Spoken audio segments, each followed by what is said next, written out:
Hi everyone,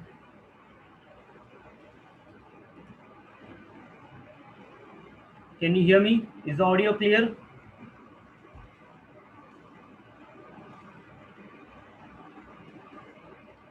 Okay, good. Thank you. So let's continue now further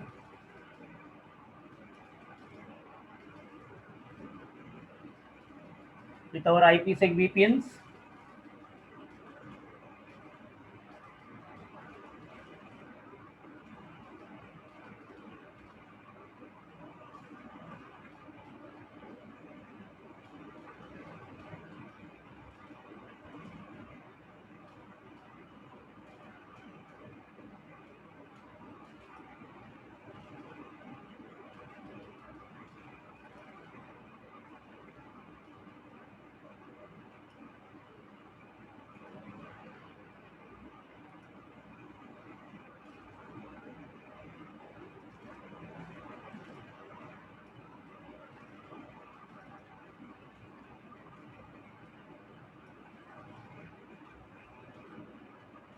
So we'll continue with our IPsec VPNs now. So this is the same topology which we'll be again using now. Okay. Now we have another alternate method of doing site-to-site VPNs. Okay. The problem which we had yesterday regarding to that NHRP is basically spoke to spoke communication happening directly. We'll see that little later. I configured some other routers because I think there's an issue with the iOS with router 10, which was yesterday's. The router 10 was like the hub for our DMVPN. R6, R8, and R9, they were the spokes, right? So I have already configured the other routers, but we'll see that later. Let us first continue. We have something called as what? Static VTI. Okay. We have, you have what? An alternate, you have an alternate simple method to configure site-to-site VPNs, IPsec VPNs. Previously, what we used to do site-to-site VPN, we have to do what? Create an access list, correct? We have to create an access list. We have to do phase one, phase two. Then we have to combine phase one, phase two using CryptoMap, right? And access list was also required for site-to-site VPN. Now, if you have seen yesterday, we had done DM VPN, right? In DM VPN, if you guys remember, did I configure any access list? No, we did not configure any access list, right? And did we configure any crypto map? No, we did not configure any crypto map. Instead, what we did, since the interface was tunnel interface, virtual interface, right? It's a virtual interface. That's the reason we applied what? IPsec profile. So that was an alternate method. The same thing is called as now what? Static VTIs.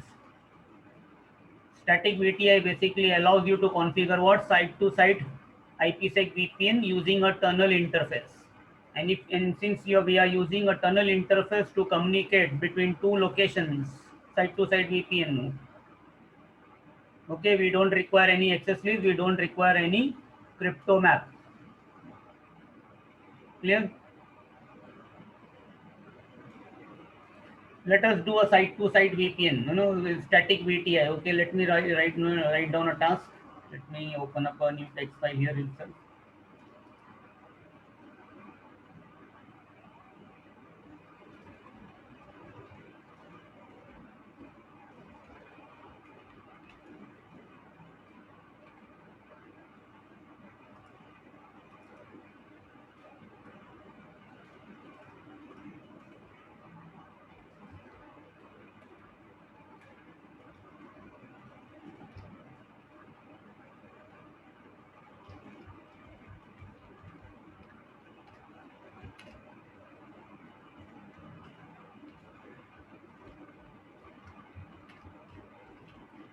So we want to do what? Configure a site to site IPsec VPN.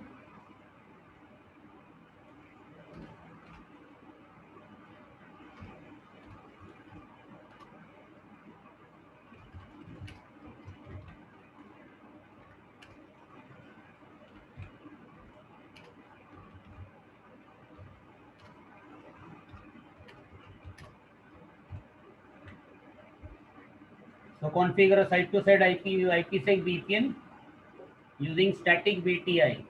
So what is the benefit of doing this? It is simple. Like Cisco calls it simple, but actually it's not much different. Basically, it's simple. Basically, only thing is that you don't require.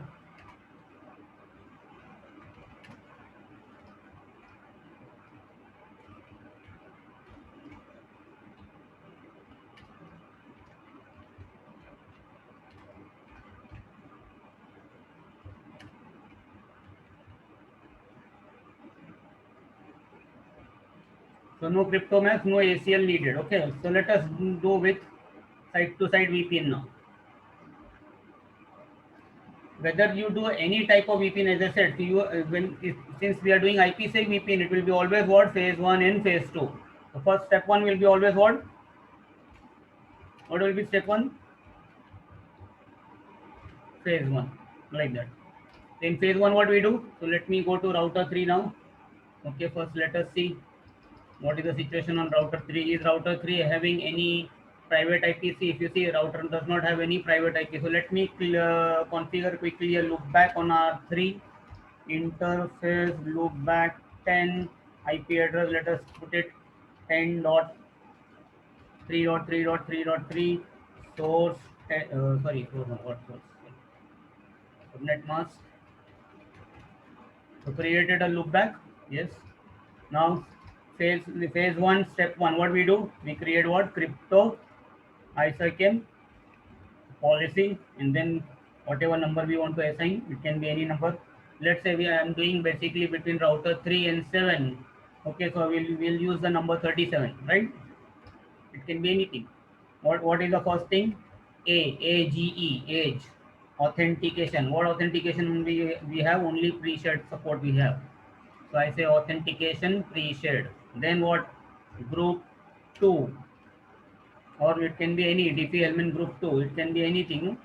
You have so many groups. We can support anything. Let us go for 5. Let's say 5. Okay. Then what? Encryption. Maybe I want to do 3D.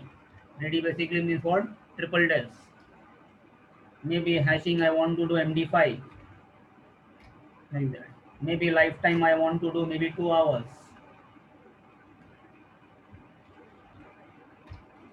So like that, whatever parameters you in your real exam they ask you to set, only set those parameters. Don't change the other parameters default values unless told. Never, then again and again I'm telling you, never change anything unless told.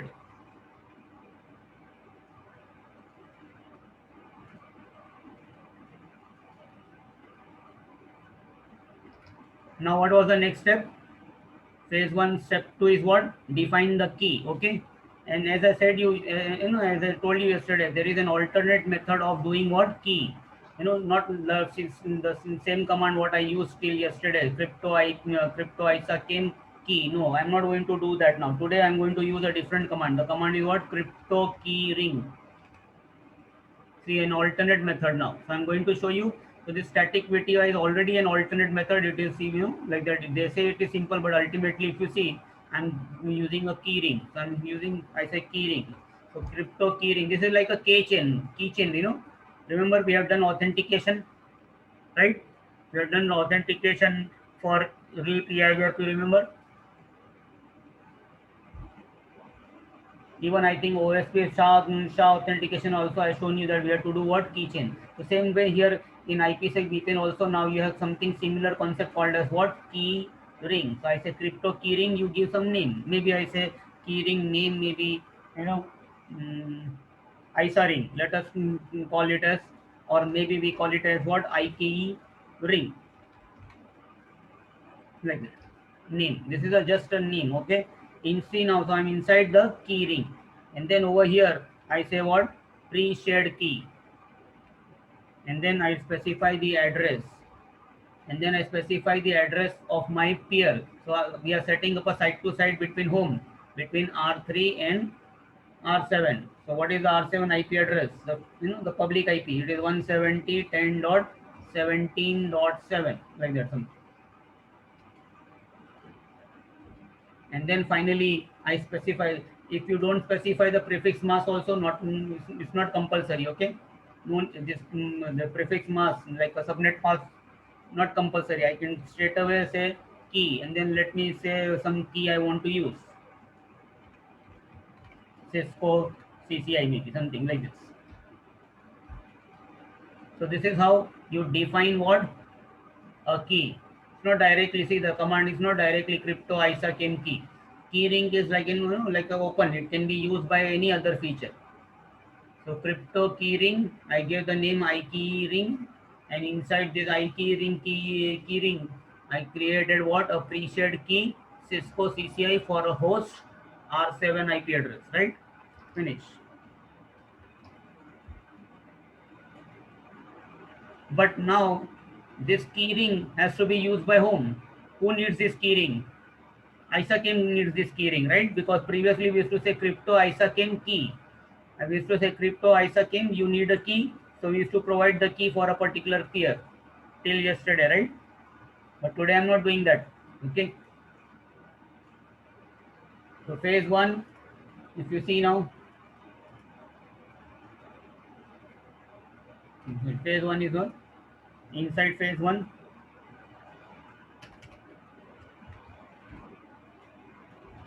step one, what we do?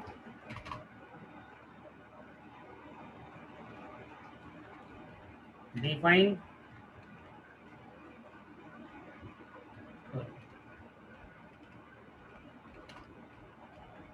policy, right? I'm not going to write the command now because you guys now must be aware what I'm doing. I'm already done here, no? Authentication preset. So this is what is the policy, right? Then what we do?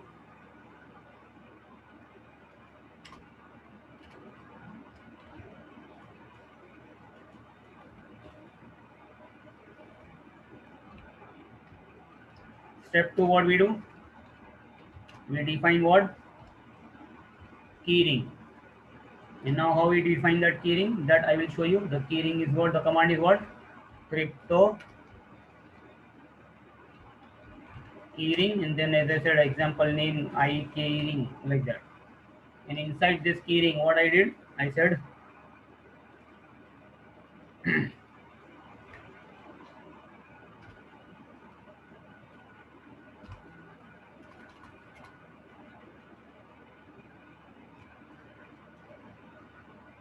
I say pre, or I can copy it from here.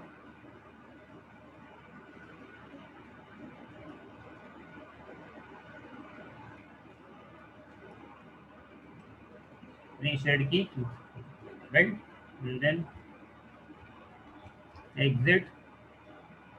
So this was step two. So now if you see this new method, basically it has become now what? Three-step process. Phase one previously was two-step process. Now phase one is basically three-step process.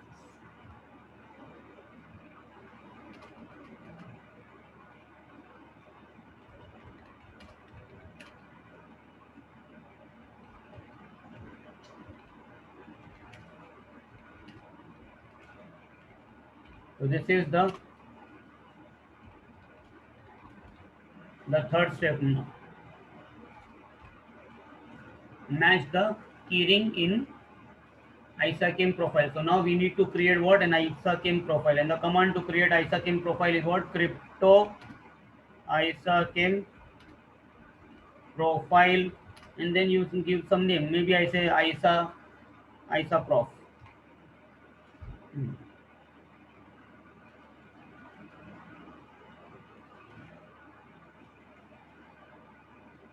In OSPF authentication, you have how you specify the key. Straight away you specify the key, right? In EIRP, how we specify the key? By keychain. Now this keychain, can it be used by other authentication requirement? Can the same keychain be used by other requirement? Yes. So same thing over here.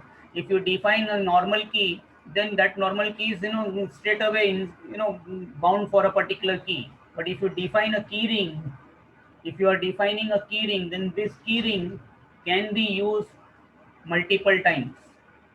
Only thing is that you can keep on changing the pre-shared key, the address you can keep on changing.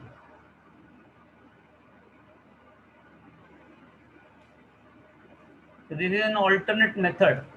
Okay, according to Cisco, they say this is simpler method. But if you see, for me, I find it at what like what this is basically one step extra of. So this step two you can even do directly the old method also you can still do. Okay, it's not like that it has to be now keyring. Why I'm doing keyring now? Because as I said, we have to do what? I have to show you what IKEY version 2. So in IKEY version 2 it is always using keyring.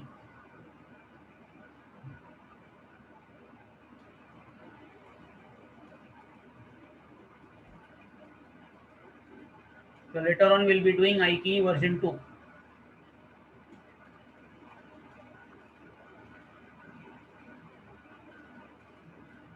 Okay, so I say crypto ISAKIN profile isoprof. So let me select this, Control C. So it is telling me now. See, like how when we used to create a crypto map, it says the crypto map is disabled until so and so something you do. So here also it is telling what this profile is incomplete. That means what if I do right now do show run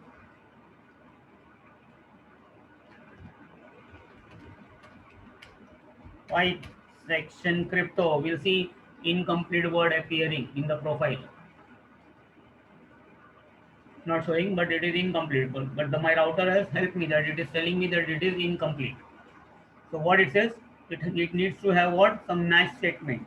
So that is what I need to do. I say match, and if you put question mark, you see you have option something called as what? Match identity. Certificate basically is required. As I said, certificate is for what? Dynamic. Since CC Enterprise doesn't have dynamic, your only option is what? Identity. So you say match identity, I think address, and then I specify what the address again. See, one more time I specify to whom I want this session to be established. So I say match identity address R7 IP address. This is site to site VPN we are doing, right?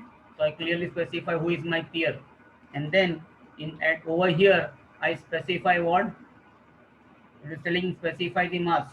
Okay, so let me put the mask. If it is a VRF, then you can put a VRF since it's a single IP, so all 255, and then finally I specify the match identity address, right? And after that, inside here, if I put K question mark, see you have keyring option. Now I put the keyring inside over here. So what is the keyring I want to use? Name of the keyring was IKEY ring, right? This is the keyring name, not the password. Password is inside the keyring. So now ISAKIN profile knows that okay, for this destination, this is the keyring which is to be used, and in this keyring has what? The key. This is like a keychain. This keychain you need to use.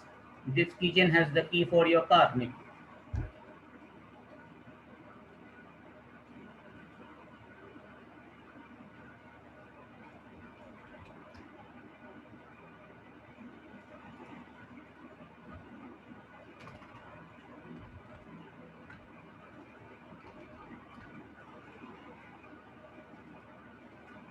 Mask, if you want to specify, you can specify. You don't want to specify, no problem. Keyring.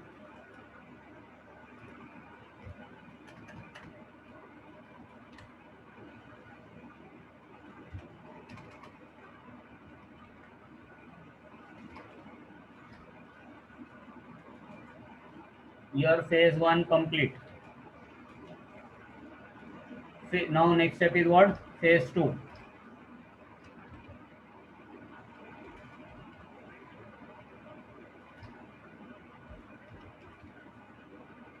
And phase 2, no difference. Okay, phase 2 is no change. Phase 2 is same like what we did before. Crypto right? Let me write, so I'll call copy paste crypto IPsec transform set. Let's say I give the name, you know, vset.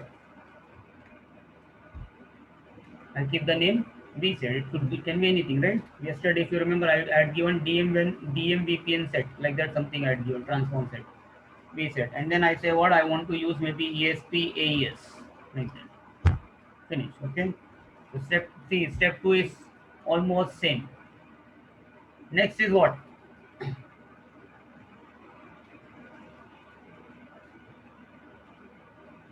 Next, what we used to do is to combine phase 1 and phase 2, correct? Using what? CryptoMap. But as I said now, CryptoMap you can apply where? On the physical interface. I'm not doing normal site-to-site VPN. I'm doing what? Site-to-site VPN using what? Virtual tunnel interface. That means I'll be using like tunnel interface, like how we did yesterday in DM VPN. We use tunnel interface. On the tunnel interface, can I apply the CryptoMap? No. So what was my option? Define what? IPsec profile. So the next step is what?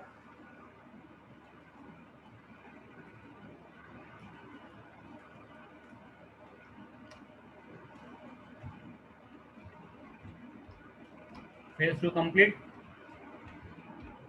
Step 3 is what?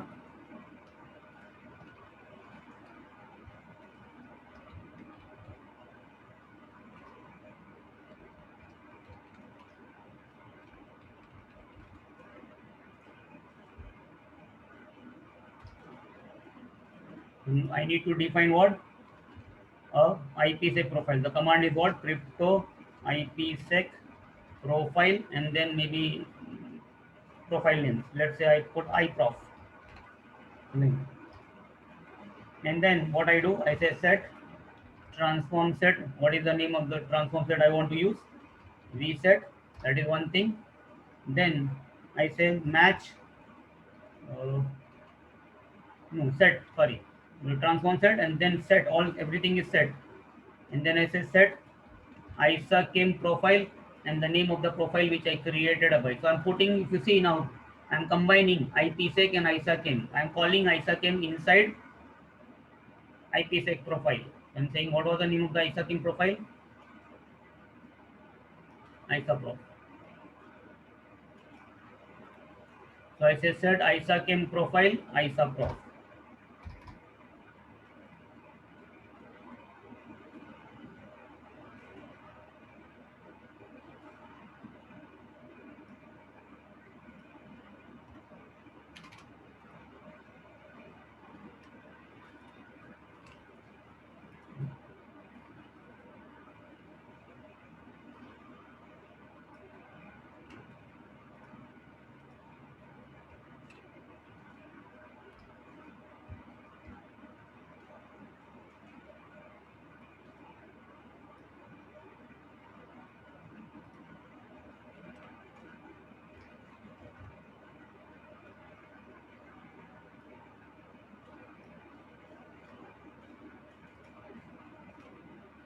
Done.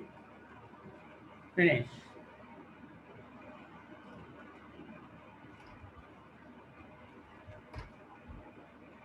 So this is your step. Three steps created.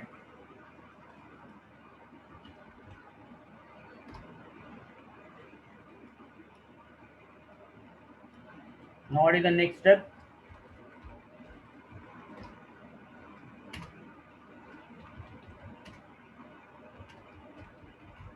Create a tunnel interface. How do we create? Interface tunnel. So we are doing today side to side VPN between which two routers? 3 and 7. So let me keep the number 37. So I say interface tunnel 37. What do you need on the tunnel? You need what? Tunnel IP address. Let us use 10.37.37.3. It is R3.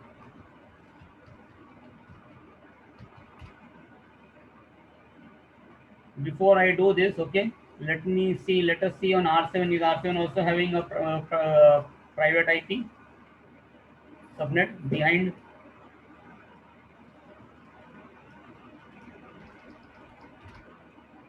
RSN also does not have IP, right? So interface loopback 10 IP address 10.7.7.7. So this is what I want. This is I want to ping R3's private IP with my source private IP. This is the communication which I want. And now this cannot go. Why? Because I'm trying to send traffic what across the internet. So I want to send private IP traffic across the internet, and at the same time I want to ensure that my traffic is not visible to anybody in the on the internet. So if I simply do tunnel, what will happen? My traffic will go across the internet. My private traffic will go across the internet, but it will be what? My data can be compromised.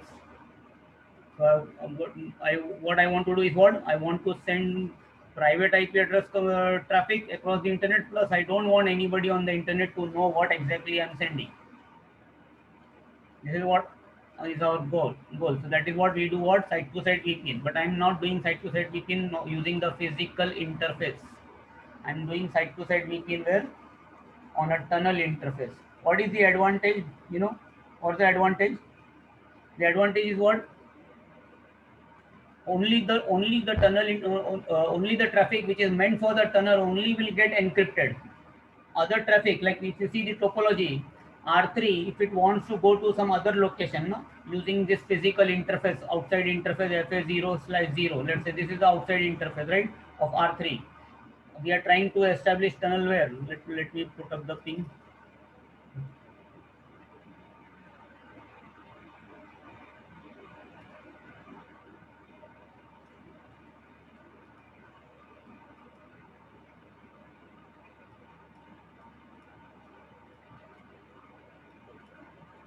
Here we have 10.7 subnet, and here we have 10.3 subnet, right? This is the communication. So we are setting up a tunnel from where? We are going to set up a tunnel from where? Here to here, right?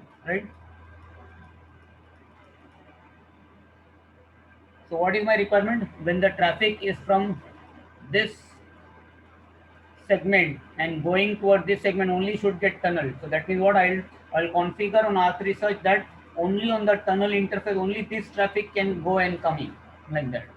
So if R3 wants to go on the physical interface to another place, if R3 wants to, let's say R3 wants to go to R2 something, maybe there could be another network here. There can be another network like this.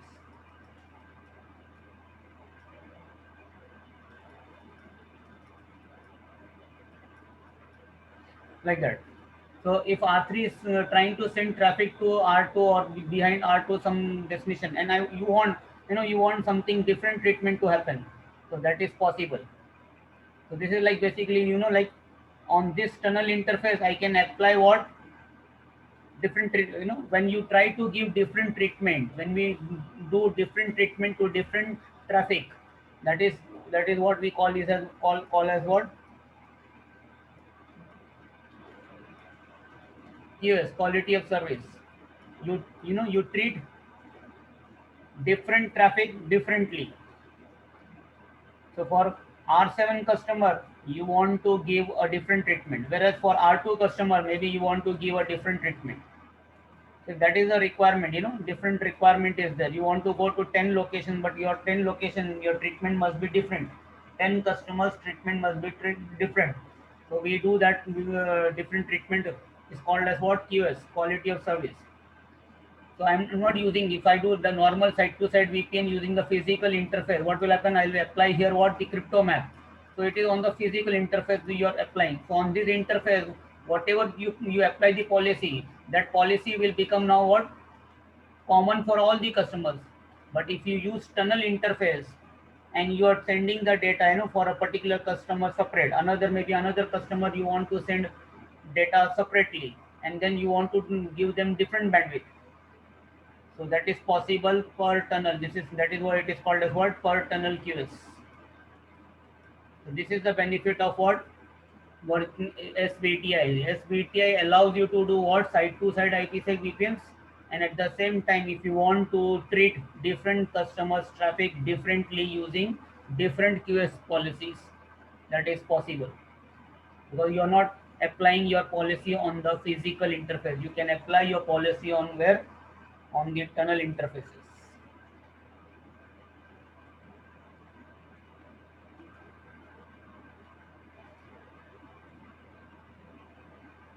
So that's the benefit of static VTI.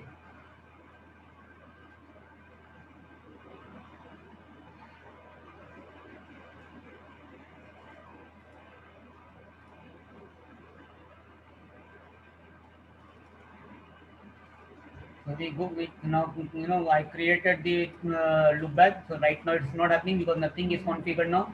We are configuring the VPN. So now once you create a tunnel interface, what you do? First thing, the tunnel interface requires what? An IP address, right? After IP address, what we do? Yesterday you have seen side to side VPN, sorry, DM VPN. What we did? Tunnel source. Always tunnel interface requires first thing is what? Tunnel source. So what will be the tunnel source? Tunnel source will be what? I will tell R3. R3, if you want to go to R7, what is your tunnel source? Your outgoing interface IP, that is 170 to 170.10.123.3, your IP address. So it's a tunnel source, my outgoing interface IP 170.10.123.3. Then where is my tunnel? This is a point to point tunnel. This is a point to point. Yes, DMVPN is any to any, point to multi point. So will it have a destination? Yes, it will have a destination now. What is the destination? R7. What is the IP address of R7? 170.10.17.7. And then now what I say? I said tunnel mode IP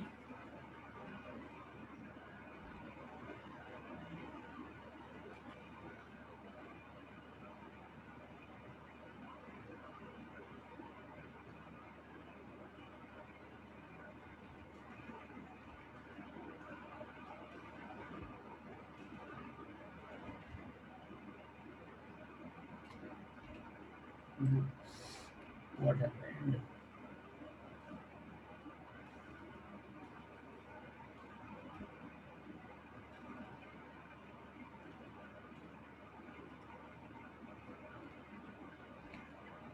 IPsec.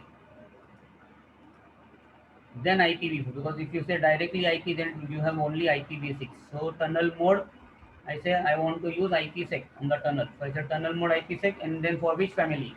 So you see here you have IPv4 as well as IPv6. So I say this is for IPv4. So tunnel mode IPsec IPv4. And now what I do finally? The same command what I did yesterday, for the DMVPN tunnel. I said tunnel, you need protection. Yes. Who will give the protection? IPsec. IPsec, which feature will give you the protection? Profile. What is the name of the profile? iProf. See the name of the profile which I created, iProf here. Finish. So this is somewhat, this configuration looks similar like what we did yesterday, DMVPN. Yes. Anytime you have tunnel interface, this is the only way you can apply your IPsec policy.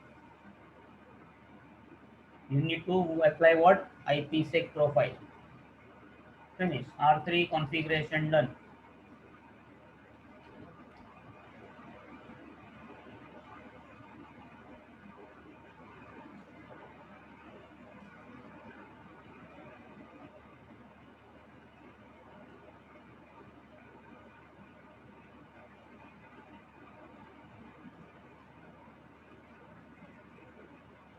Now,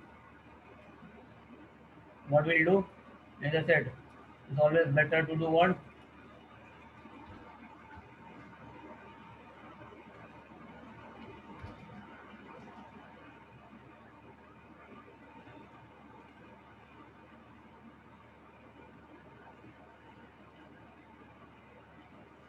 Now let us write down the tunnel configuration.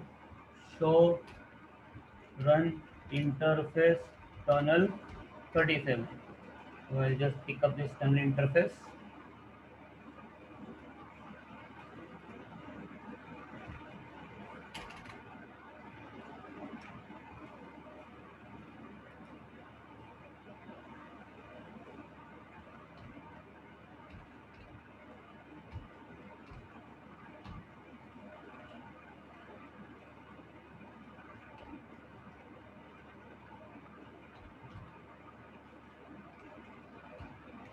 Done. So like that.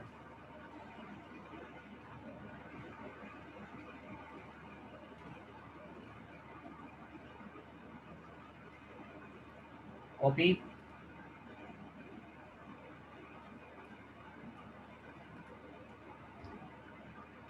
Paste.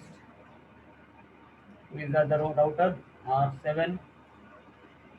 What will be the key here? What will be the IP address?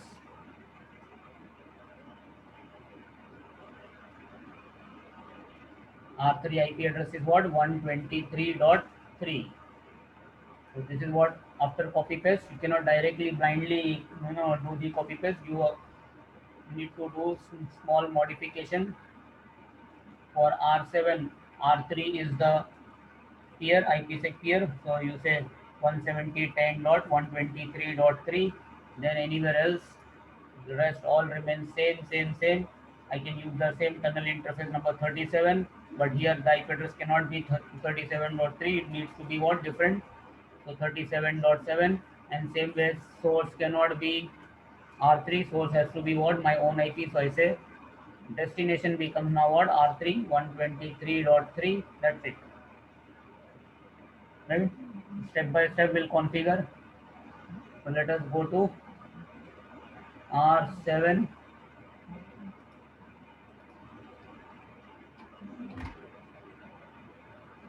Crypto ISAKIN policy 37. Authentication pre-shared. What was the group 2 I selected on R3? I think it was 5. So I'll select 5 here also. What was the encryption I selected? AGE, age. Encryption I selected what? 3 days. Hash, the hashing I selected what? MD5. Lifetime I selected what? 2 hours. So life is 7200. Done. So phase 1 complete. Then can I copy? Yes. From here I start copying now. Crypto keyring.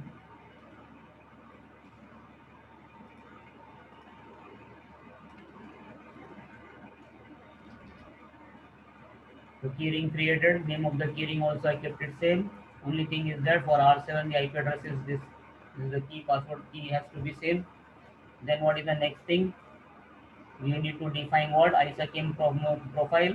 So how do I define the ISAKIN profile? This is the command.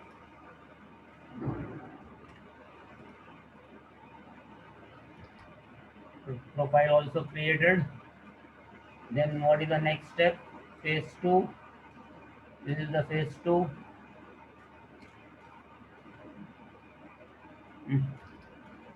Sorry.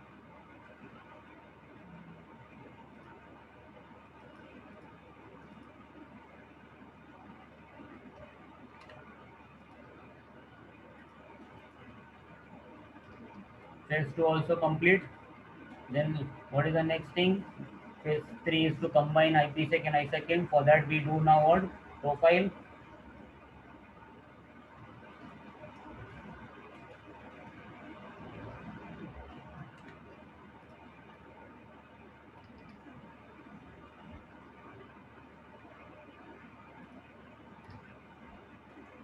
Step 4 is what? Create the tunnel interface.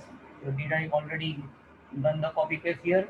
Did I put the IP address? One more time check. IP address is ending in 7 because this is R7. Source is 17.7. Yes. Destination is R3. Yes. Okay. Good.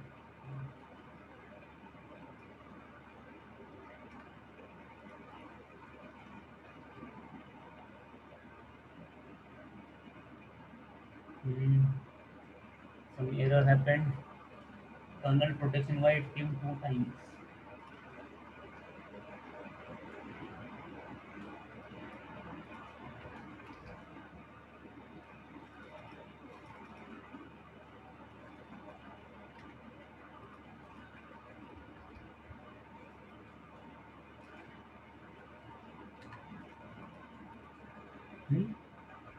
Why it is copying like that? Tunnel protection IP6.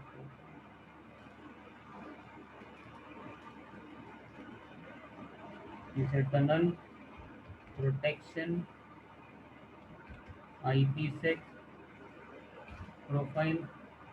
Why it is not coming in white? This mistake was coming. I'll just copy here. Kernel protection IPsec.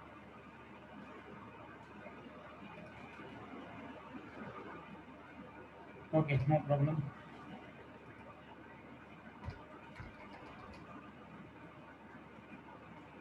Now the tunnel is up. Let us see. Ping. Can I ping now? 10.37.37.3. And now if I enable this sniffer, let me enable this sniffer here now.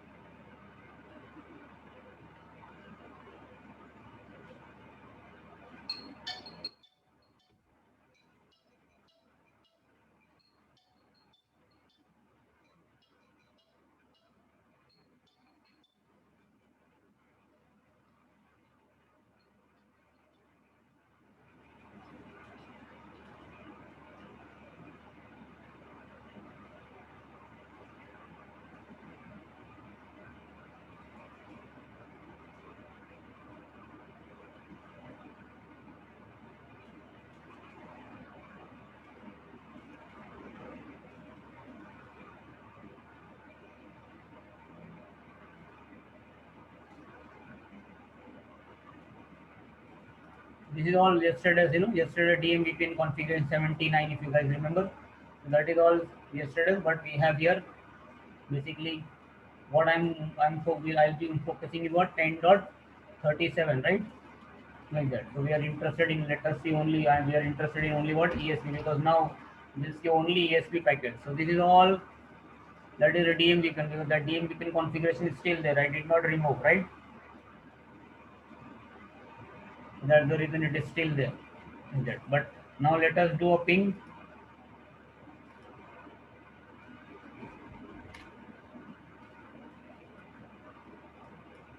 Ping 10.37.37.7 R7. What the internet is? Internet is only what? Public IP packets 170.10.123.3. And if they open it, they try to open the packet, what they find inside? Nothing. So is the data going now? But what is my ultimate requirement? The ultimate aim was what? I want 10.3.3 to communicate with what? 10.7.7. So what is needed now? You need to have what routing? I'll go to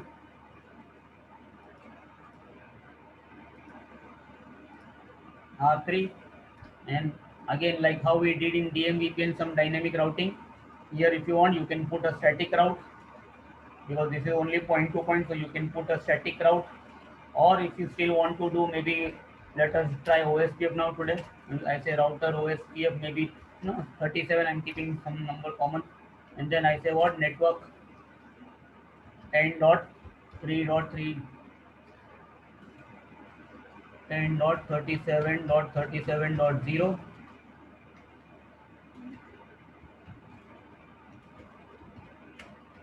area 0, and then network 10.3.3.3 area 0. Done. Same way I need what? R7,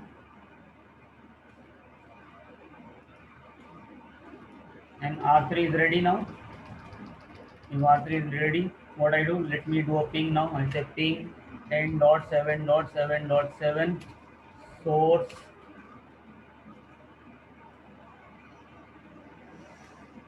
Before that, let us see, is the IPsec session show crypto? You see it is up active. It is telling for this port, UDP port number 500, and we did not create any access list now. So it is telling any traffic right now. It says any traffic, but which traffic can go? Only as per the routing. And in the routing, what I configured on R3, I allowed only its loopback 10, that private IP. So actually, ultimately, only private IP will go. So you see, you don't need to create any crypto map. You don't need to create any access list like that. And is the data going encrypted? Yes. The command is what? Show crypto IPsec SA, security association. If you see here, the packets getting encapsulated, encrypted, hashed, decapsulated, decrypted, dehashed. The data is going according to our requirement, right? Let us now see further. So if I do now again, I do ping 10.7.7.7 source 10.3.3.3. What is happening? Right now it's not going. Why? Because our R3 knows how to know. R3 also does not know how to go to 1077, and R7 also does not know. So the packet actually is getting dropped, because if I do now, if I say show IP route, OSPF process 37, R3 is not learning anything. Why? Because right now not configured on R7 the OSPF. So now I say configure router OSPF. Let's say I will keep the number same, did not be same, and then I say network 10.37.37.0.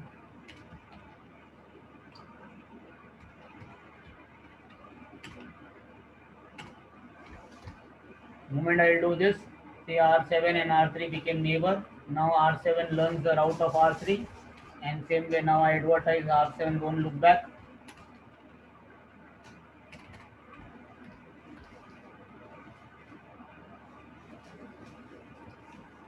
Show IP route. Now R7 knows about R3 knows about R7, and same way R7 also will know. Show IP route OSPF 37 R3, right? And now if I do here show crypto IPsec SA, what is the last counter we see? The last counter we see is what? 22. It will keep on incrementing now. Why it will keep on incrementing? Because I have enabled what? I have enabled a dynamic routing protocol. And dynamic routing protocol, what they do? They continuously keep on generating what? Control plane traffic. Hellos, updates like that. They'll keep on sending. So this is the counter. I'm not doing sending any traffic, but the counter is increasing automatically, right? So again, let us keep the command ready. And now this time, last time the packet did not, this ping was not successful. Now I do the ping, and you see this ping has gone. And now if I do, you see it shows 35. One more time, let's say repeat count 10. See, it becomes 32 plus 10, immediately 43. So is the counter incrementing? Yes. So this proves that my data is going what? Secured. And who is there on the internet? Let's say we consider R1 and R2 is like internet. So these guys, they don't know that what R3 and R7, there's what type of traffic they are sending. Because for them it is what? Public traffic, public IP. Inside is what? Garbage. So this is called as what? Side to side VPN using what? Static VTI. Means you are using what? Tunnel interface. What is the advantage of using tunnel interface? As I said, if you want to, like maybe you have different customers, and for different customers, you want different customers' traffic to be given what? Different treatment, like QoS traffic. Maybe some customer traffic you want to send them first, maybe some other customer you want to send them second or third, whatever, or maybe some customer you want to drop the traffic. So when we do all these things, we call it as what? QoS, different treatment. So having separate tunnel interfaces allows you to do what? Apply different policies for different customers if that is the requirement. Good.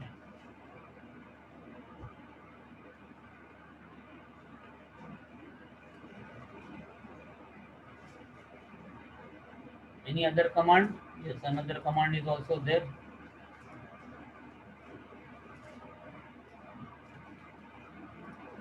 So show crypto IPsec SA shows you what is the configuration, and then another command is the show crypto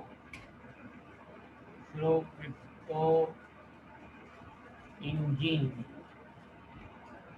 Show crypto connect. Oh, show crypto engine connection active. Show crypto engine connection active. If I command do the command, see it shows me how many packets encrypted, how many packets decrypted, and then what is the algorithm I'm using. You see, it is showing me IPsec is using only AES. Why IPsec is using only AES? If you see the transform set, in transform set I specified what only AES, whereas in the in the ISACM profile, what I defined, I said authentication encryption what triple dash and hashing what MD5. So this is it is showing. See, it is showing also here. It is showing what IK. It is showing what ISACM. So ISACM is using these algorithms, and IPsec is using which algorithm? These algorithms. Why it is showing two times here? Because one time is what sending the traffic, and one time is what receiving the traffic. So this is for sending. This is for when you receive. This is like incoming. This is like outgoing essay. So two sessions they have established. So whenever IPsec gets established between two peers, they establish what a session, and that session is called as what essay, security association. So there are two essays. One is inbound essay and one is outbound essay, and that is what this command also shows. You see here inbound security association.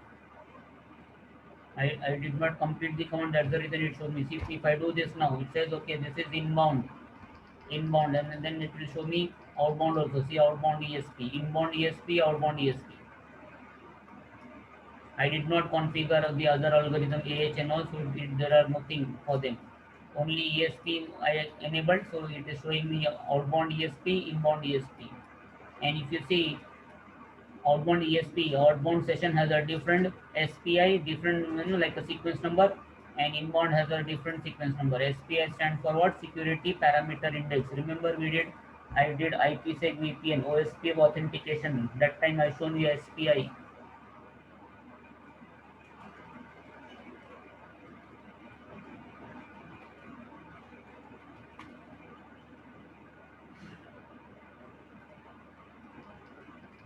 So this was static VTI, site-to-site VPN. Alternate method. Scalable also, because I can create multiple tunnel interface to send traffic to multiple locations, different, applying different policies for tunnel. QoS policies, I can apply different QoS policies, and how to set the key, the key. In this method I shown you what the alternate method of using what keyring. But when I define a keyring, my ISA came phase one. This phase one become now what? Three-step process. Yesterday, phase one was two-step process, right? Till yesterday it was two-step process. But now if you are defining keyring, so in the exam, if they don't say how to do, then you can do the normal traditional way, the old way. But in the exam, sometime what they happen, they give you that they say okay, one side of the one router is already pre-configured, the other router also might be partially configured, one router might be fully configured, and this other router might be partially configured. So how you will come to know which method they are expecting you to do? So you check the router which has the configuration, or you can do both the routers configuration. You should do show run, as I do always, show run pipe section crypto. So whenever you do show run pipe section crypto, it will give you an idea what exactly they are asking for. So if they are asking you to do through keyring, then you have to do through keyring only. If you do normal keying, then you won't get any points for the task.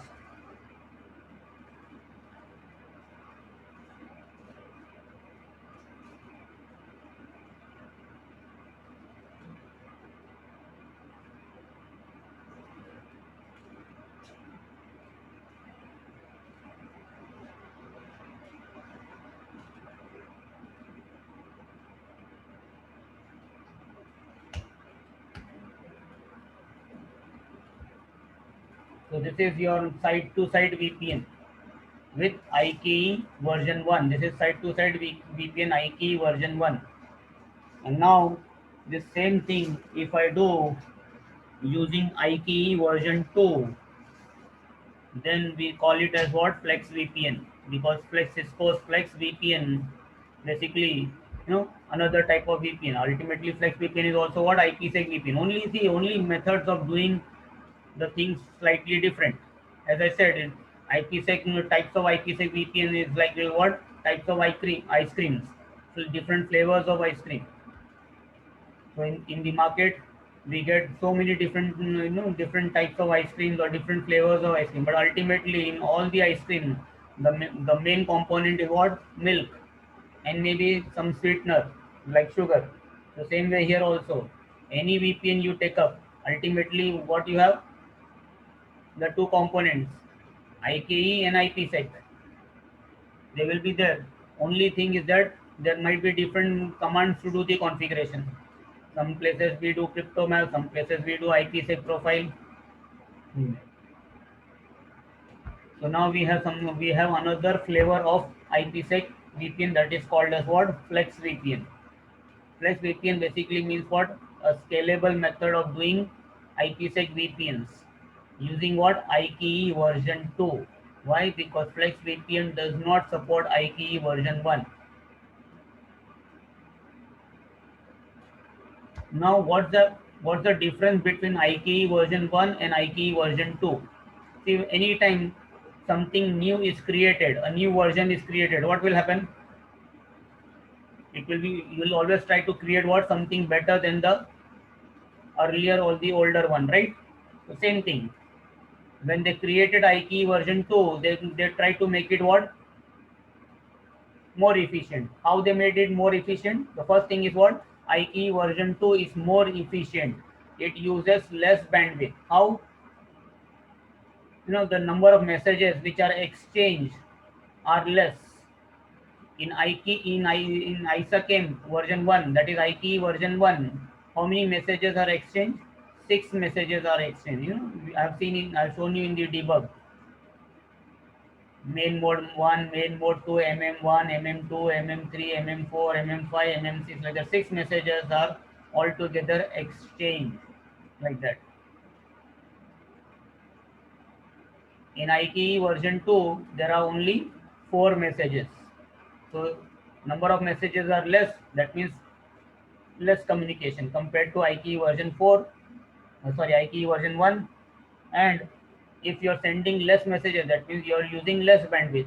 So ultimately, it is more efficient, like that. That is one thing. Second thing is what? In IKE version 2, you can have what? Asymmetric authentication. IKE version 2 allows you to have what? Asymmetric authentication. What is the meaning of this asymmetric authentication? As I told you, you know, earlier, that ISACM, this IKE was introduced in IPsec VPN for what? Scalability. How you get scalability? By using what? Digital certificates. So if you are using digital certificates, then what is the requirement? Both the parties must have the same thing, dynamic digital certificate. The method of authentication on both the sides must be what? Dynamic. But in IKE version 2, it can be what? Need not be same. It need not be symmetric. Both the side need not have certificate. One side can have certificate, the other side can have a pre-shared key. Normal. So this is the benefit of IKE version 2.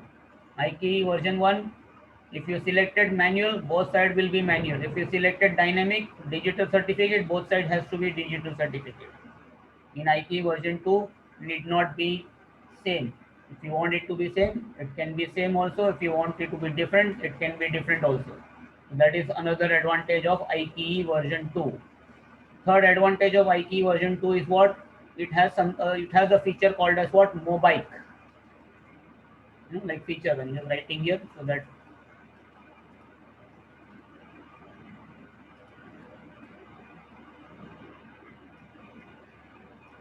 some feature, it's called as what? Mobike. Basically, it is what? Mobile IKE. Mobile. What is this feature? What this feature allows you IKE version 2 you to do? you can use IKE version 2 on mobile roaming devices like what we have today, mobiles. IKE version 1 does not support mobile mobility. There is no mobility for IKE version 1. So now, as people are using more and more smartphones, maybe maybe using your smartphone, you want to connect to your for your enterprise network, to your data center. Some people might want to do that. So this become what, mobile communication. So this support was introduced in what, IKE version 2. Clear? IKE version 2. So more scalable, more efficient, uses less bandwidth, can have asymmetric authentication, has a feature support called as what, mobile.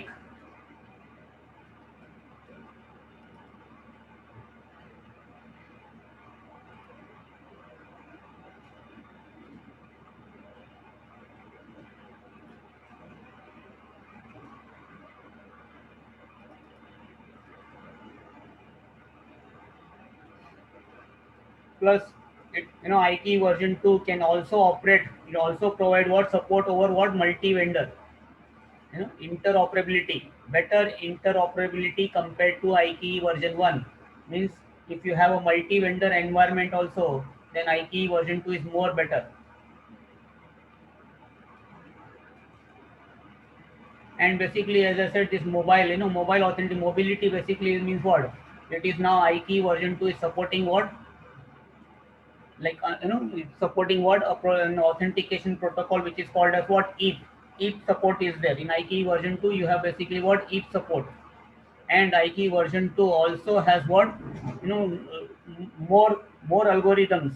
More new algorithms are supported in IKE version 2 compared to IKE version 1. Of course, whenever you create something new, naturally it will have what? More capability. Whatever previous version is not able to do, maybe you will try to do the same way. Maybe some problems are were there, you try to eliminate those problems in the new version. So this is what is there, IKE version 1, IKE version 2.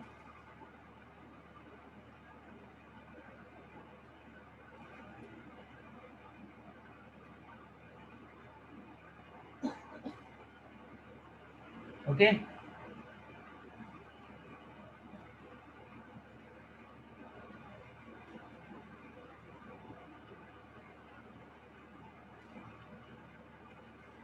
Let us do a, now, flex VPN. Let us do flex VPN between two routers.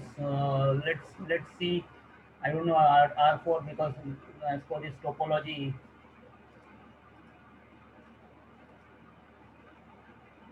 R4, and we can do we got R4, and maybe I can do, which router I can do, because yesterday we had already done R10, R6, R8, and R9, right? Let us do R4 and R2. Let us do something with R4 and R2. Flex VPN can be site to site VPN also, or it can be point to multi point also. It can be like, it is called as what, remote access also. Flex VPN provides you a simpler method, simpler mechanism to do site to site VPN also, as well as if you want tomorrow, it can go as what, point to multi point also. Point to point also, it can be site to site also, point to multi point also.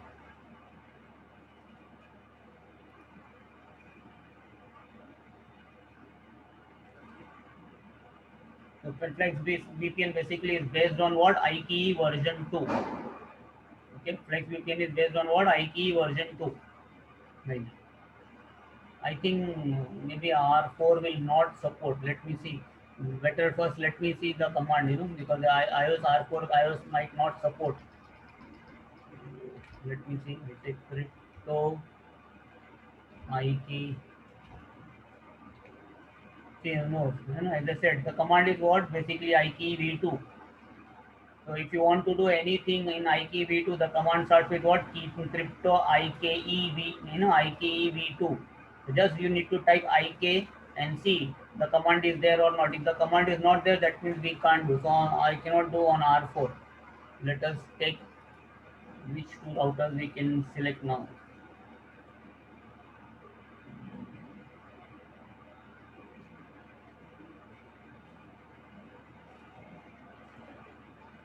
R2 will support. Let us go with R10. Yes, we can go with R10. Let us do, let.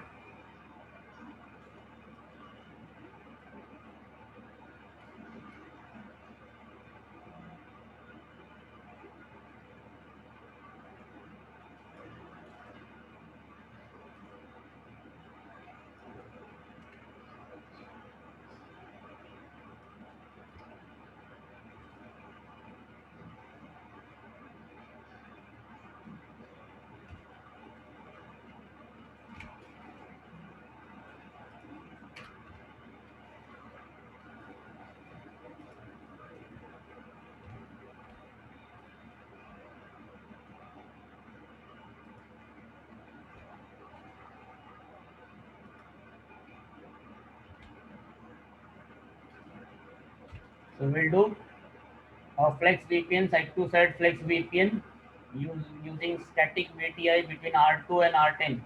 So Flex VPN can be side to side also. Flex VPN can be like point to multi point, like a DM VPN also. Yeah. What basically you have is only point to point, because you already have DM VPN. So whenever they want to test, point to multi point VPN, you will always have what DM VPN. They always ask you what DM VPN, and whenever they want to test Flex VPN, it will be always what side to side VPN. And when I say only Flex VPN, that means you should understand now it will be now what IKE version 2, because Flex VPN does not support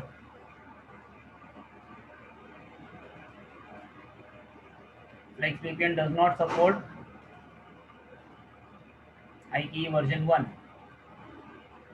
When you have point to multi point, that is where we call it as what dynamic VTI. Okay, so there is static VTI and there is dynamic VTI. Static VTI basically means what,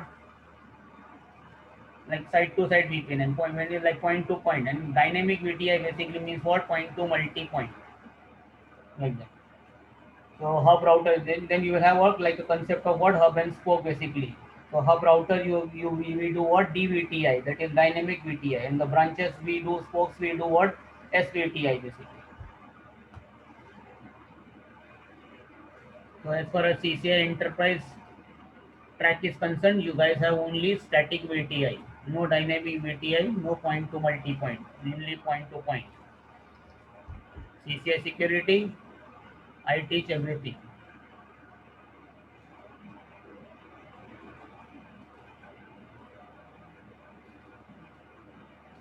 So which two routers I decided, R2 and R10. So let us start with R2 now. Because R10 I know, yesterday we had done R10 configuration, so I know that R10 iOS will support. So let us check on R2 first. Crypto IKE, see there the command is there. So once just so simple test whether the iOS is supporting IKE version 2 or not, just do command crypto IK and put tab key. If you get IKE v2, that means what you can do. So now what to do now? Let us write R2. What are the steps involved? Okay, now slightly different. Okay, in phase one, in IKE version 1, what we used to do, first step used to be what, phase 1. In phase 1, what we used to do, step 1 used to be what, we used to define the IKE proposal, that is ISAKIM proposal, right? We used to define what, ISAKIM policy, right?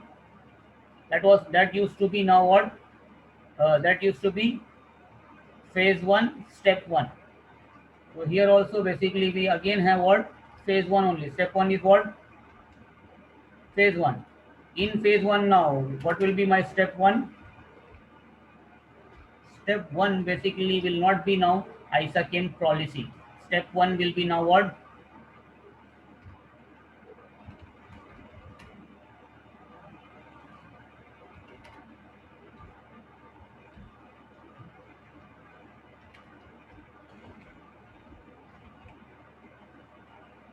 This is the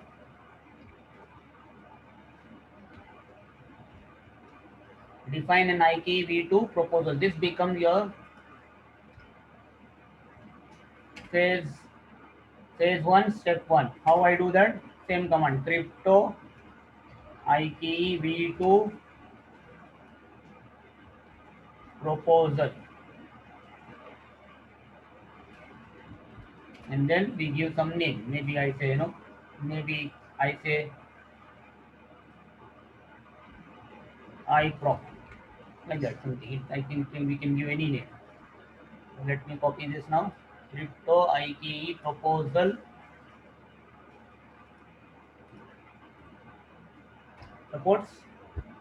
Immediately it says, it is telling you what you need to do.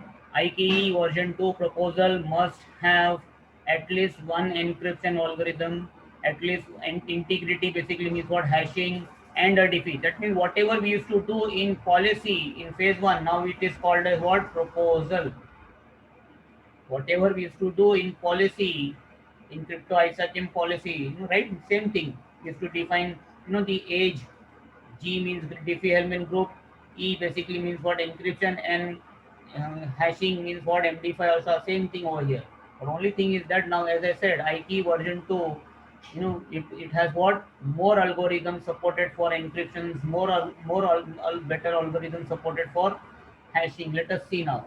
So what it says, encryption. So let me see encryption what I have, question mark. And then if you see, previously we had only DES, triple DES, and AES. Now you see in AES you have 128-bit AES, CBC, cyber blockchaining. There are so many different new algorithms which has come up. AES, CBC, 128, 256 AES. So your real exam task, whichever algorithm they tell you, even if they say DES, you have to use DES. You can't go and tell the proctor now this is version 2. Version 2 is supporting powerful algorithms. So why still your guys are telling me to do DES? No, I will not do DES. I will do maybe AES 256. Proctor on your exam day you say, yes, my friend, you are free to do whatever you like. Do whatever you like. But then you will only be responsible for the result.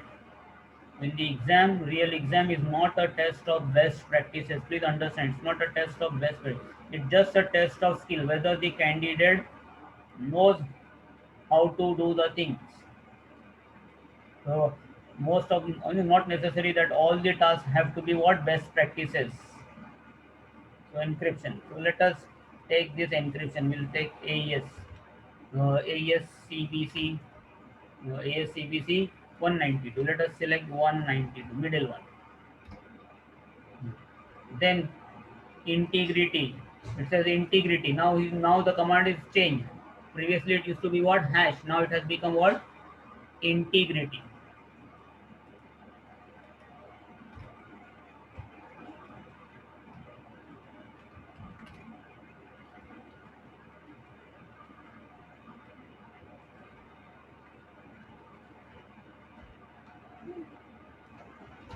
Like this something 192. Okay. Then integrity. If you see integrity, what options we have? Again, if you see MD5 and SHA, they are still there, and SHA new friends are there.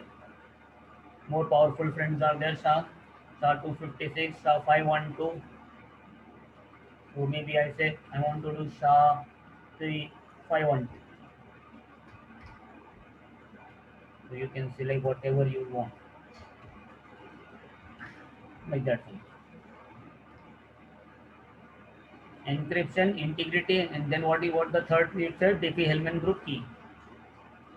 So do I have group? A group, and then if you see, you have up to 24. It has gone now. The number has gone up to 24. So maybe by the time you go to the exam, Cisco might if they provide you the latest iOS version, maybe the latest iOS version might have more algorithms. Anyway, it doesn't matter. Let there be 20 algorithms supported. They will ask you to do what? Out of that only 20 only one you need to select, and then again you don't have any option. They will tell you which one you have to do. So let us do 15. Let us do 50. So group 50. Finish. So this is your step.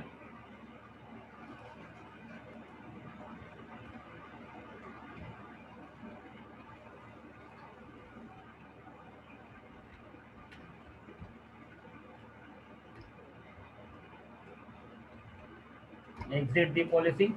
I'm just writing so that we can do copy paste in another router. R10.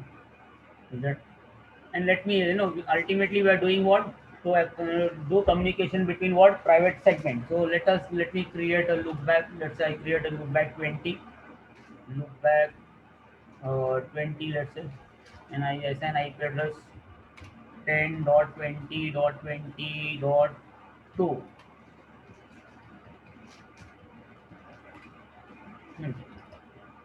So this is what is there, and then on R10 also I'll have what, maybe 10.20, 10.10, and I think I used 10.10 for yesterday the DM VPN. Doesn't matter. I can use the same load segment for multiple years because it is head office. R2 is might be a different customer. So for R10 with R6, R8 and R9, it is doing what, DM VPN, and basically maybe R10 with R2 is doing what, maybe Flex VPN. Maybe this new customer wants to do IKE version 2. We are doing for this new customer, maybe a side to side static VTI IKE version 2 custom, IKE version 2 configuration, IPsec VT. So not necessary it has, for every customer a different segment. Okay, so done. Now next thing is what, you define what, the policy. So now see, the previously step one used to be what, ISACM policy. Now it becomes here what, step two.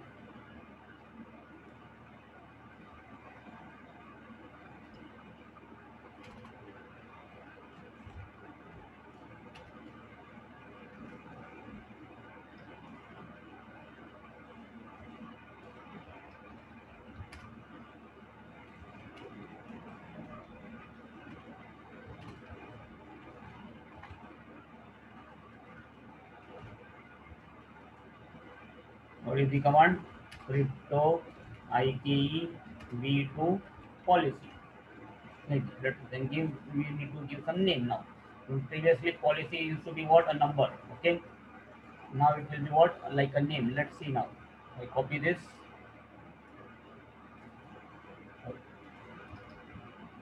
Control C.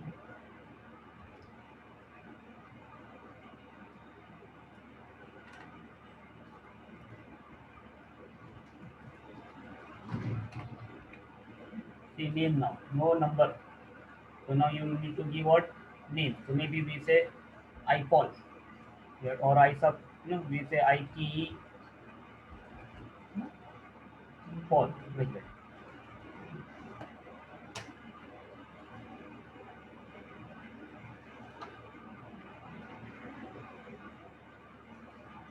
I say crypto IKE version 2 policy IKE Pol. Now it says what, this policy must have what, the proposal.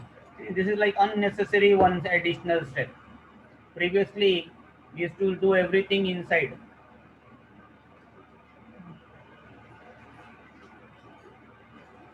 This is IKE policy must have at least one complete proposal. So the first thing I will be doing is what, I'll say proposal. What is the proposal? The proposal which I did earlier. What was the name of the proposal we gave? IPROP, right? IPROP. IPROP. Name whatever is case sensitivity, you need to be careful. Anything else? Nothing, not needed. See, not much options. Only proposal and match is there, but match is not optional. Match is like optional. The only thing is that just specify a proposal in the policy. That's it.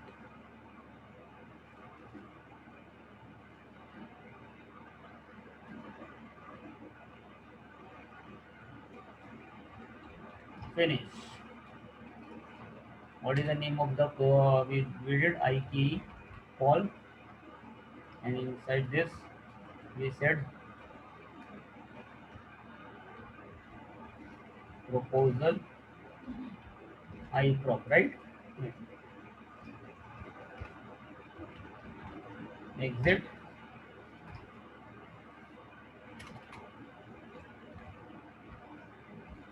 Step 3 is what? Now your I key, this whether it is version 1 or version 2, you require what? Some key, So now here we have what? You need to define what? A key. And how you define now key? The key ring. So define a key ring. So IKEY version 2, you cannot do directly the key, there is no command like crypto IKEY key like previously. So in version 2 now you need to have a key ring only. And it has to be what? IKEY. The command, see, previously the command was what? Crypto key ring. Now you cannot do like directly say crypto key ring. So that's the reason it is called as what? IKEY v2 key ring. How will do that? Crypto IKEY v2. So every time IKEY v2 command will come there. Crypto IKEY v2 keyring, name of the keyring. Last time I did what? IKEY keyring. Let us have, we say IKEY v2 ring, something like this. And now slide change. So let me first write, then I'll show you. We still have that same, address and preset that still is there. Okay.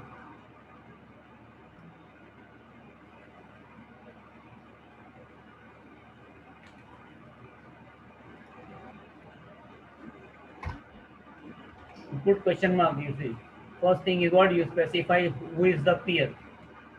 Who is the peer? So it says configure peer and associated keys. So I say first, I say peer. Who is my peer? I have to give a name. I have to give a name. I say who is my peer? Name of the peer block. So R2 is peering with whom? And I'm peering with what? R10. So I can say maybe, RTR router. It is just a name. Need not be the host name. It can be host name also. It need not be the host name also. And that's the reason purposely I'm using a different name. I say peer R10. So you are inside the peer, and inside the peer now you specify the address of your peer. So what is the public IP of R10? 170.10.105.10. And then for this peer, I say what is my pre-shared key? Pre-shared key, maybe I want to use, let's say, C, and instead of, I want to use question mark instead of I want to use question mark. How I can get question mark in the password? Control plus V and then question mark. Maybe this is the password I want to use. If they give you this, you have to use that only. Whatever they give you, you have to use. You cannot change. So it's a pre-shared key. Maybe it's like this. It looks Cisco, but it is not Cisco. It is C question mark SCO.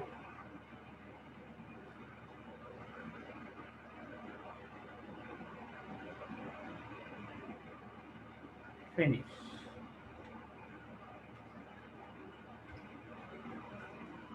So what I did? Crypto IKEY v2. Inside this, what I did? I defined what? Tier. I said RTR10. Inside this RTR10 tier, I said address, and I specified the address of R10 170.10.105.10, and then I said pre-shared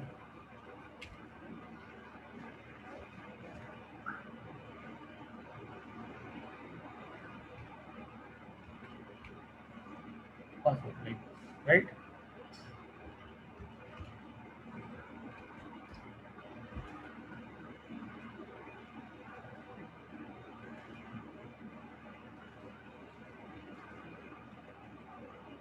see things are becoming the configuration is becoming what? Complex and complex. Basic first I started with what? Phase one. In phase one, what I shown you till yesterday, it was only two-step process like policy and the key, right? Then today in static BTI, what I did shown you, phase one became three-step process, right? And now in IKE, in IKE version 2, your phase one becomes step four-step process.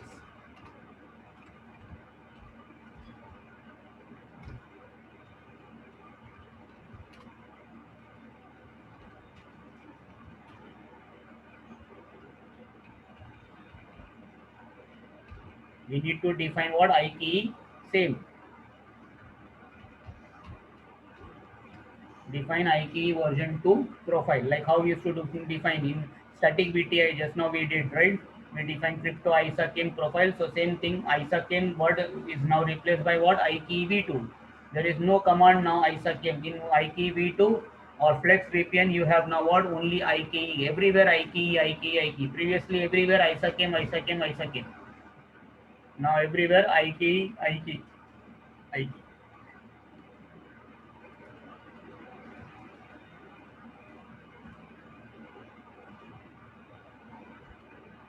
How we define?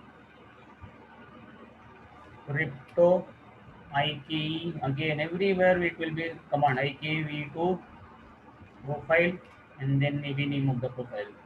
So let us give the name same. Maybe I say IKE profile, IKE prof. Instead of I say ISA prof, IKE prof. I prof for proposal, IKE pol for policy, IKE prof for IKE proposal. You can type bigger name also. You can type full also.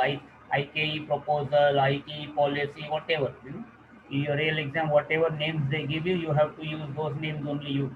If you get a choice, you have a freedom to use whatever names. Then go for small names. Why to waste time in setting up fancy names? Alphanumeric, uppercase, lowercase, hash, sorry, underscore, hyphen, like that. Not needed. The names are insignificant. What exactly is important is what the devices should communicate. But as I said, if possibility is what, you will not get to configure everything from scratch. That there will be already pre-configuration. Some step like there. If you see IKE version 2, there are 4 steps. Possibly, maybe they might have already done 2 steps. Only 2 steps you need to might be missing. So you need to enable configure those 2 steps. In that 2 step also, maybe one side they might have already given the configuration. One peer might be already having that configuration, the other peer having a different configuration. So comparing both the peers configuration, pre-configuration, you should make out that what are the names they are expecting you to put. So for me it will be, I always use word lowercase and simple, just for explanation. Why should I be waste time in going for fancy names? And then, like previously we had what? Match statement. So match, same match identity command, same thing, match identity. Let us do this. Let me do this from here, copy paste. Let's see if it works. Control C. Let me exit this keyring. Yes, it works. So it is telling here also, it is helping me. The IKE profile version 2 profile must have couple of things: a local and a remote authentication method, and a match identity or match certificate statement. If it is dynamic certificate, you guys have only identity because it is static. So I say match identity. If you put question mark, only one option, remote. Match identity of your remote. Naturally, it has to be the other end. Who is my remote? R10 170.10.105.10. Mask not necessary. It will automatically take up the mask. And then see, I say authentication. If you see question mark, there are 2 types authentication. I say local authentication, local. If you see, this is called as what? Asymmetric. I can say local pre-shared, and remote maybe I say digital, I can specify like that. That is a possibility. This is called as what? Asymmetric authentication. I can say authentication local, maybe let's say R2 does not support digital certificate. So I say my authentication is what? Local is what? Pre-shared. And then I say authentication remote. If you see question mark, see you have RSA. This is the dynamic digital certificates. Plus so many new options are there. See if it also supports, as I said, no, if. So maybe the other side it can be if also. Anyway, for you guys, you have only static. So you have to select what? Authentication local also pre-shared, and authentication remote also you have to select pre-shared. And then this profile needs to know which keyring you want to use. So you have to specify your keyring and your name of your keyring. What was the keyring we defined? Name of the keyring. This is the name of the keyring.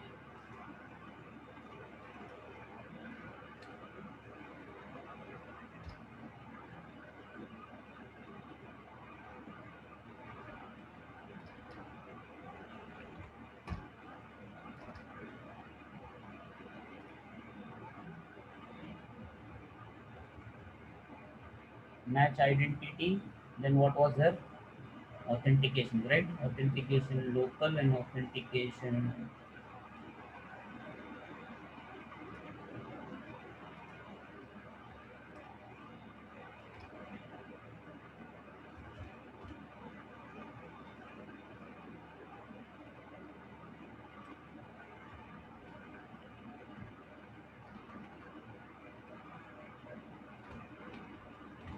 Remote, right? And then last was key. You define whatever the keyring, what is the local keyring you want to use.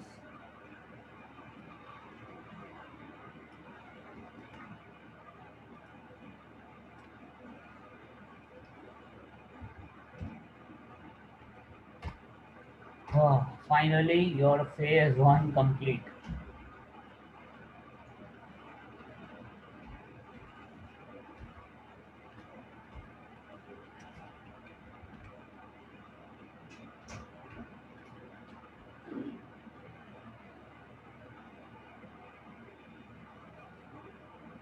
Phase two.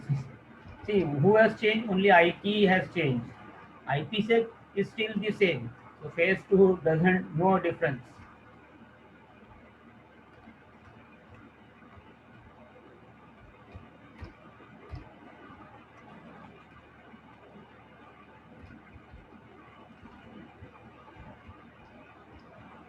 Only one step, right?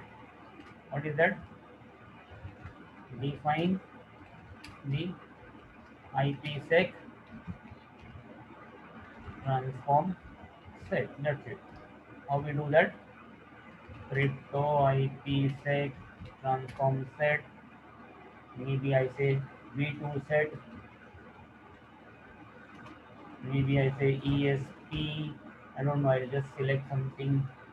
What are the algorithm? I don't know. So done this. Let us do crypto IPsec transform set V2 set ESP. What options I have? See so many options now. So let us select again. Go for what? ESP AES. Let us select ESP AES again.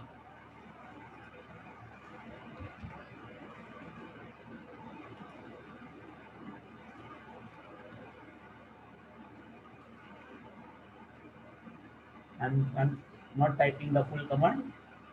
Okay, please understand. It is basically AES command exit is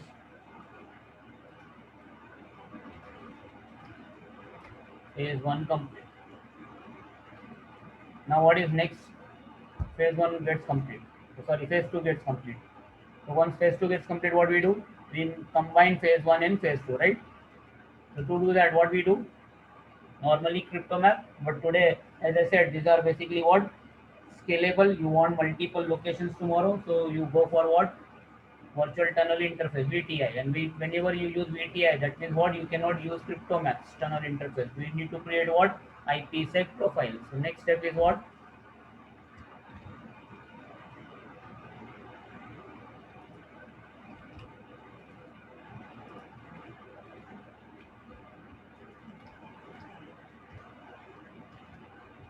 Define IPsec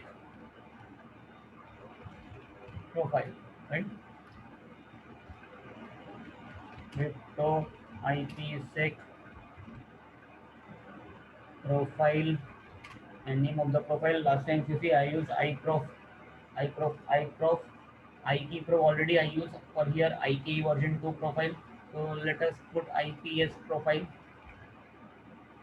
IPS prof, little different.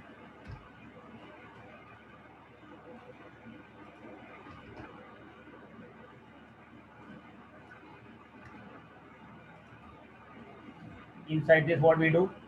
We do what? Set. I say set, transform set. What is the name of the transform set I did? V2 set. So I say V2 set I want to use, and I say set ISAKIM profile, or because the IPsec does not know which ISAKIM you are using, version 1 or version 2. So if you put question mark, you will see there is ISAKIM also and there is IKE version 2 also. So I need to now select what? What I need to select? I need to select IKE. IKE, set IKE V2 profile. And what was the name of the IKE V2 profile? Here is the name of the IKE V2 profile, IKE profile. In that we match all, match identity, keyring, everything. So I control C, almost same. So phase 2 onward configuration is almost similar early. Only thing is that phase 1 has now changed because the protocol has changed. Previously it was ISAKIM protocol, now it has become IKE version 2 protocol. So when something new comes, there are certain differences.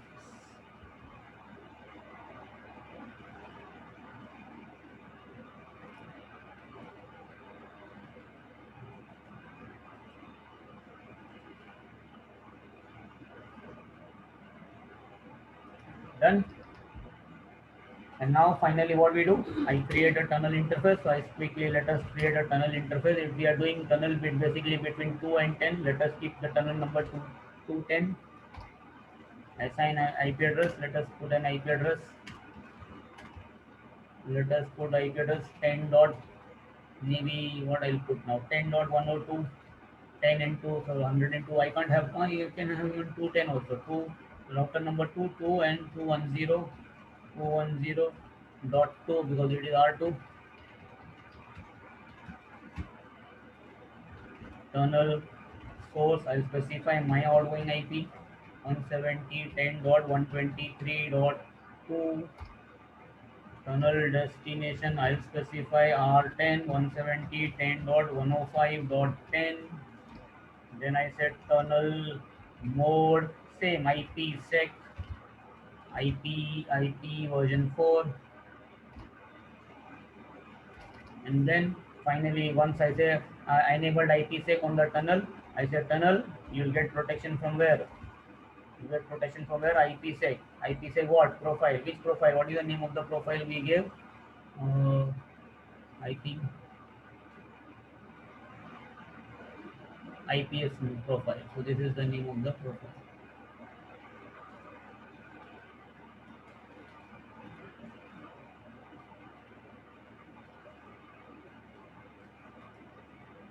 So in this profile, what we did, we said set, transform set, whatever we did set, right? It was the name of the, it was v2 set, and then what was the next thing? I say set IKE v2 profile. Name of the profile was IKE prof.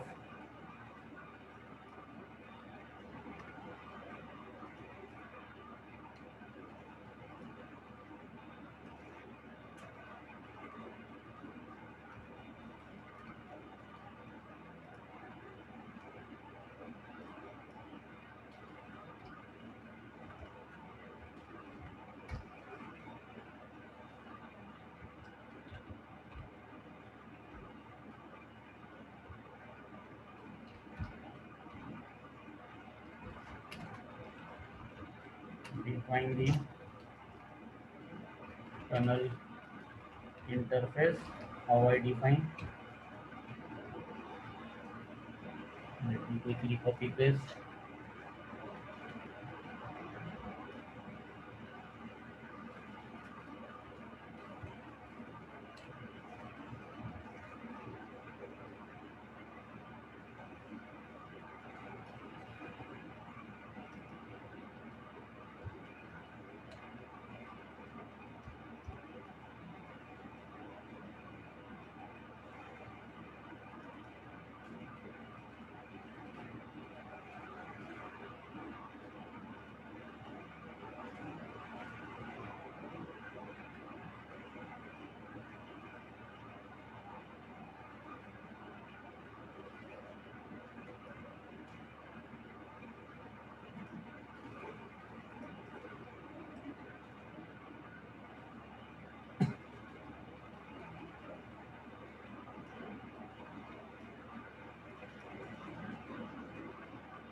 Finish.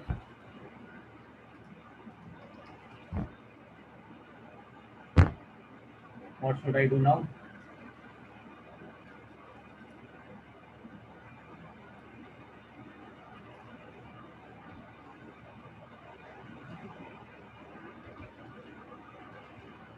No, I need to. This is only on R2 I did, right? So I need to do what? For R10 also I need to copy paste everything.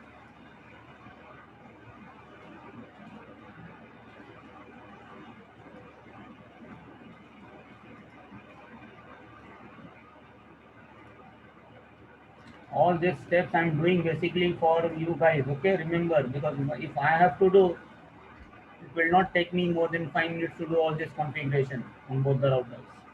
So step by step I'm explaining you guys, and I'm also writing down so that when I share this file it will make sense to you. What Whenever you watch the video and when you compare this text file, you will know what exactly you are doing. That's the reason copy paste step by step. Again, if you see step one will, same thing will use scalable, like a template. You use one template for multiple. So same step two also same thing. Only difference where I need to do now here. This is where the IP address is. Wherever IP address will come, you have to change. You have to just edit the configuration. Key change, everything, key ring will remain same. Password is same. Very good. But I think one problem is there. This question mark, this won't get copied. So here I need to this preset. Please understand. From the text file, if you try to copy C question mark CSSCO, my router will copy only CSCO. It will not copy question mark, because for the router, basically, it is what question mark is what, like a hell. And here also I will say peer, basically, like, basically it will be what router 2 I can give, right? So I need to be careful when I define the key ring. Where was match identity? Oh, I did not put the address. Address is missing. Na?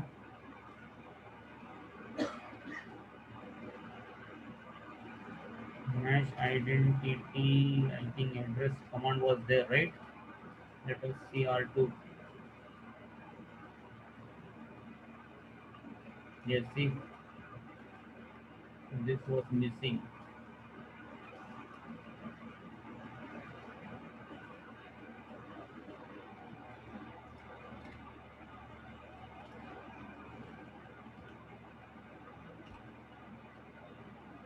Again, I need to do what? Be careful for R10 it will be what? R2 123.2 match identity address, match identity remote address 170.10.123. This is okay. This I can copy paste. Only this I need to manually do, because you cannot copy the key.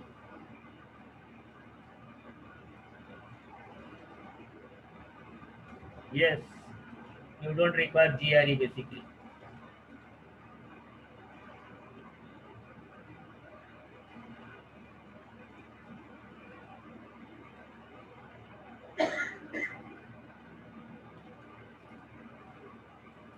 Then define the transform set. Transform set nothing, no, not a, I don't need to think anything. Again, here only tunnel interface IP addresses. It is router 10, so I'll put hot 10. Tunnel source will be my own IP 105.10. Tunnel destination I have to modify 123.2. So this all looks good. Yes, okay. So now let us start copying. So we'll copy step by step.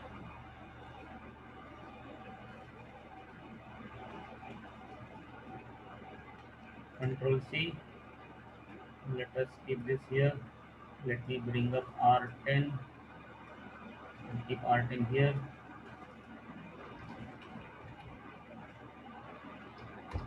This is same like yesterday as the DMVPN. Okay. So now what I do?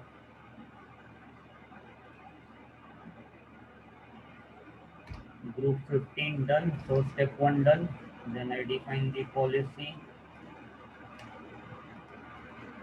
In the policy I define the proposal, match the proposal.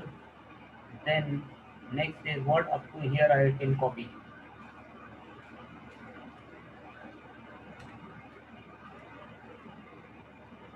And then pre-shared key I have to put manually. C, it is basically uppercase.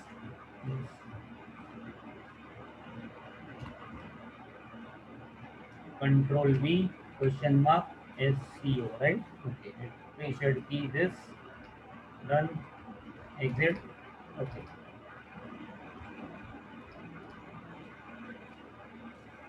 Once you are done this, now next is what? Now I don't need to bother, I just can copy everything.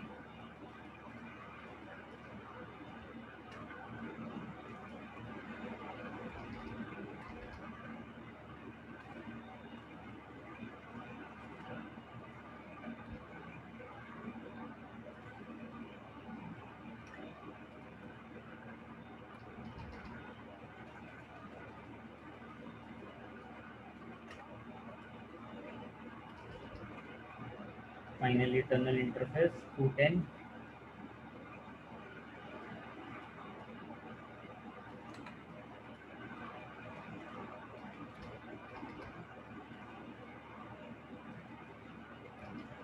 See here also, it immediately came up. That means some negotiation happened between these two guys. And now let us see, can I ping the tunnel? And we already have the sniffer there ready. Let us see. See, already 123.2 communicating with 105.10, and it is already ESP. So if this ESP packet is coming, that means it proves that already phase 2. See, phase ESP comes in what? Phase 2. If there is something wrong in phase 1, we will never see ESP, right? So this is a proof. But anyway, let us still do ping. I'll do ping what? 10 dot. We did 210.210.2 IP address. I'm pinging the tunnel interface of R2.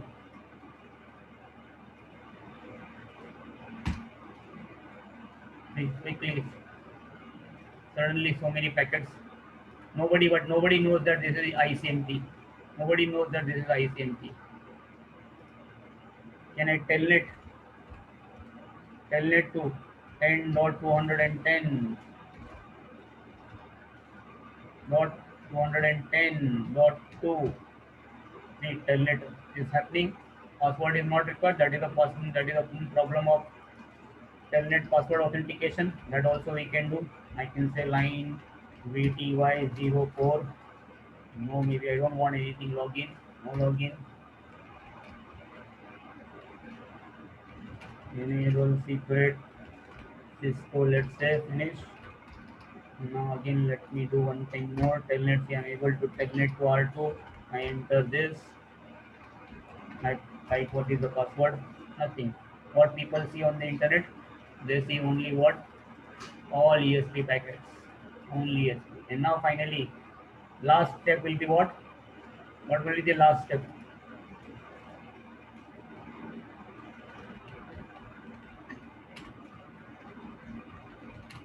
Configure routing to connect the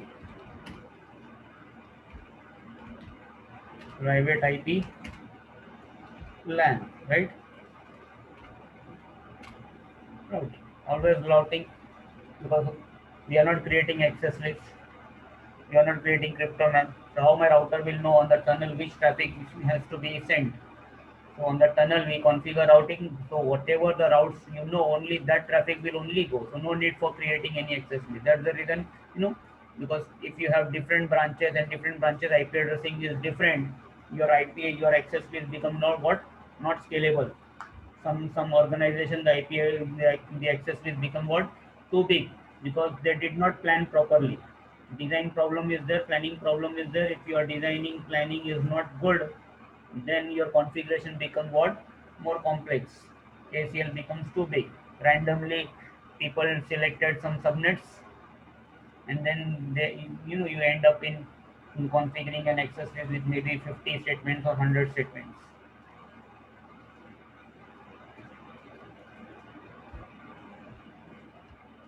Configure routing. Clear guys? It's almost similar. Say you can configure now on the tunnel like how I configured between I think R3 and R7. I configured what? OSPF. You can now here also if you want you can configure OSPF. You can configure EIRP. You can configure BGP. You can configure RAPE. It is all up to you. You can configure even static route also if it is only a point to point.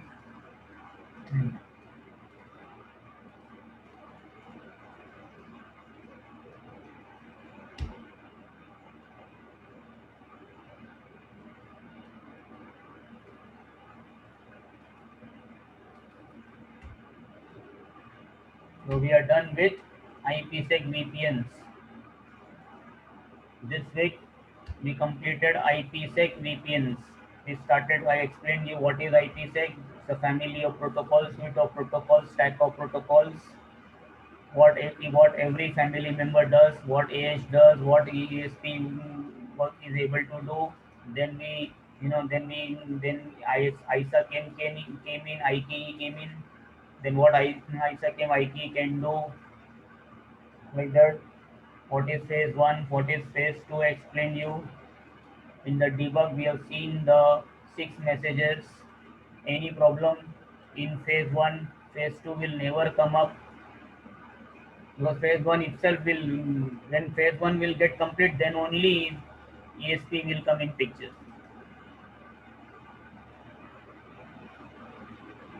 Let me save this file.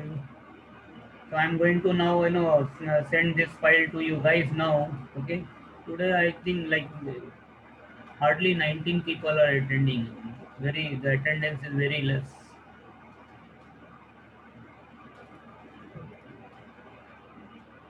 Anyway, let me save this. Where did I save?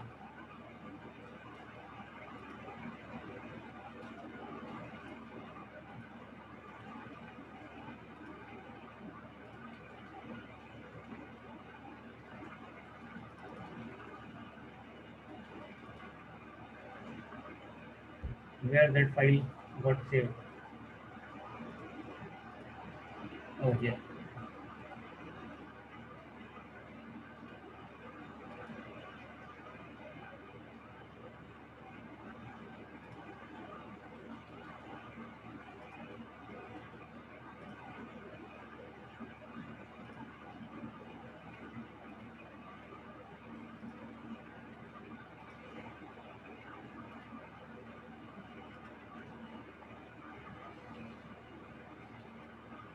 Let me paste it first.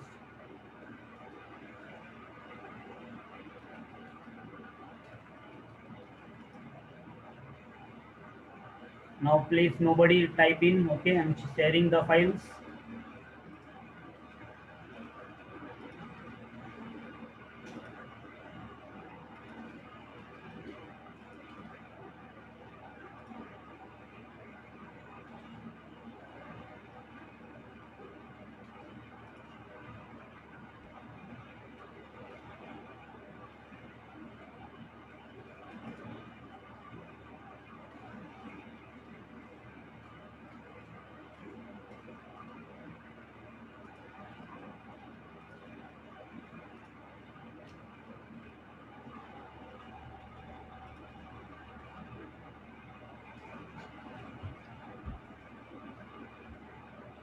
So we have shared once again both the files for your references.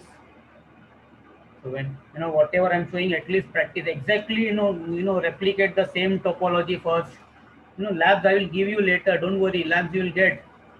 I already have the labs. I can share. But the thing is that for at least practice what you are seeing.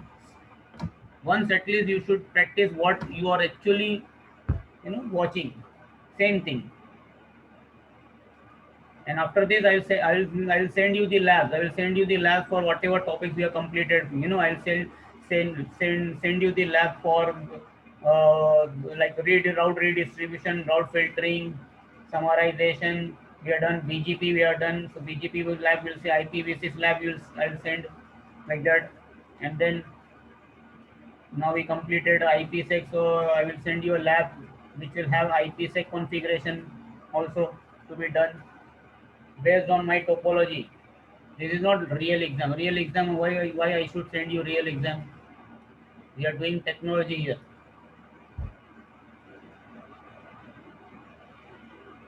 These are practice exams. First practice the technologies. Once at least you should know that okay you are able to do. Whenever real exam, you need to contact the management of Okta.